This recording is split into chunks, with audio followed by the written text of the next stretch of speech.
नमस्कार। प्रभात साक्षी news network पर आप सभी का स्वागत है। अंतर्राष्ट्रीय राजनीति इस समय तेज उथल पुथल के दौर से गुजर रही है और इसी हलचल के बीच भारत की कूटनीति पूरे आत्मविश्वास के साथ आगे बढ़ती दिखाई दे रही है। देखा जाए तो नई दिल्ली आज केवल प्रतिक्रियाएं देने वाली राजधानी नहीं रही, बल्कि वैश्विक घटनाओं की दिशा को प्रभावित करने वाली शक्ति के रूप में उभर रही है। इस बदलते परिदृश्य में प्रधानमंत्री नरेंद्र मोदी की सक्रिय कूटनीति भारत की विदेश नीति को नई धार दे रही है। इसी क्रम में प्रधानमंत्री मोदी ने आज इजराइल के प्रधानमंत्री बेंजामिन नेतन्याहू से फोन पर विस्तृत चर्चा की। यह बातचीत नववर्ष पर केवल औपचारिक शिष्टाचार नहीं थी, बल्कि आतंकवाद के खिलाफ साझा संघर्ष और रणनीतिक सहयोग को मजबूत करने का स्पष्ट संकेत थी। दरअसल पश्चिम एशिया इस समय गहरे तनाव में है। गाजा में हमास के खिलाफ इजराइल की सैन्य कार्रवाई जारी है और ईरान से जुड़ी अनिश्चितता पूरे क्षेत्र को अस्थिर बना रही है। ऐसे माहौल में मोदी और नेतन्याहू की बातचीत भारत की सजग और संतुलित विदेश नीति को रेखांकित करती है। यह वार्ता उस समय हुई है जब भारत और अमेरिका के रिश्तों में कई मुद्दों पर मतभेद सामने आ रहे हैं। इसके बावजूद भारत ने यह दिखाया है कि वह किसी एक शक्ति केंद्र पर निर्भर नहीं है। इजराइल से मजबूत संवाद यह संदेश देता है कि भारत अपनी रणनीतिक स्वायत्तता को सर्वोपरि मानता है और अपने हितों के अनुरूप साझेदारियां गढ़ता है। रक्षा तकनीक, खुफिया सहयोग और आतंकवाद विरोधी रणनीति में भारत और इजराइल की नजदीकी लंबे समय से जानी जाती है और यह संवाद उसी निरंतरता का प्रमाण है। इसी बीच भारत की कूटनीतिक गतिविधियां केवल पश्चिम एशिया तक सीमित नहीं हैं।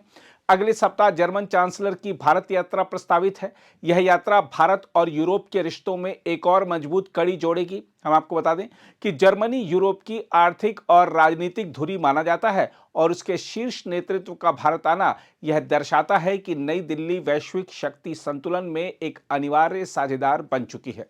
व्यापार, तकनीक, जलवायु और रक्षा सहयोग जैसे मुद्दों पर जर्मन चांसलर की यह यात्रा भारत के लिए नई संभावनाएं खोल सकती है। साथ ही विदेश मंत्री एस जयशंकर इस समय फ्रांस और लग्जमबर्ग की महत्वपूर्ण यात्रा पर हैं। यह दौरा भारत की बहुस्तरीय कूटनीति का सशक्त उदाहरण है। फ्रांस भारत का पुराना रणनीतिक साझेदार है, जहां रक्षा और अंतरिक्ष सहयोग से लेकर हिंद प्रशांत क्षेत्र तक दोनों देशों के हित जुड़े हुए हैं।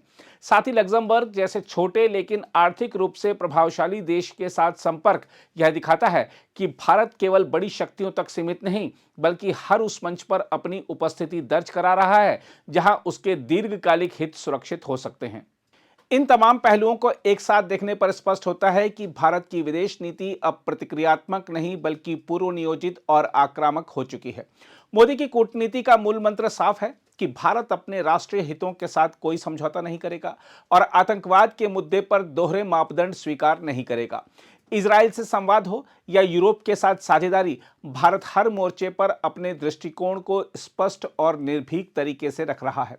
मोदी सरकार की यह सफलता इसलिए भी उल्लेखनीय है क्योंकि दुनिया इस समय ध्रुवीकरण की ओर बढ़ रही है। ऐसे दौर में संतुलन बनाए रखना आसान नहीं होता। फिर भी भारत ने यह दिखाया है कि वह अमेरिका, यूरोप, पश्चिम एशिया और ग्लोबल साउथ सभी के साथ संवाद रखते हुए अपनी स्वतंत्र पहचान कायम रख सकता है। बहरहाल यह कहा जा सकता है कि आज भारत की कूटनीति केवल बयानबाजी तक सीमित नहीं है। फोन पर हुई बातचीत, यात्राओं की श्रृंखला और निरंतर संवाद यह साबित करते हैं कि भारत वैश्विक मंच पर एक निर्णायक और भरोसेमंद शक्ति के रूप में स्थापित हो रहा है। मोदी की सक्रियता और स्पष्ट दृष्टि ने भारत की विदेश नीति को न केवल मजबूती दी है, बल्कि उसे नई दिशा भी दी है।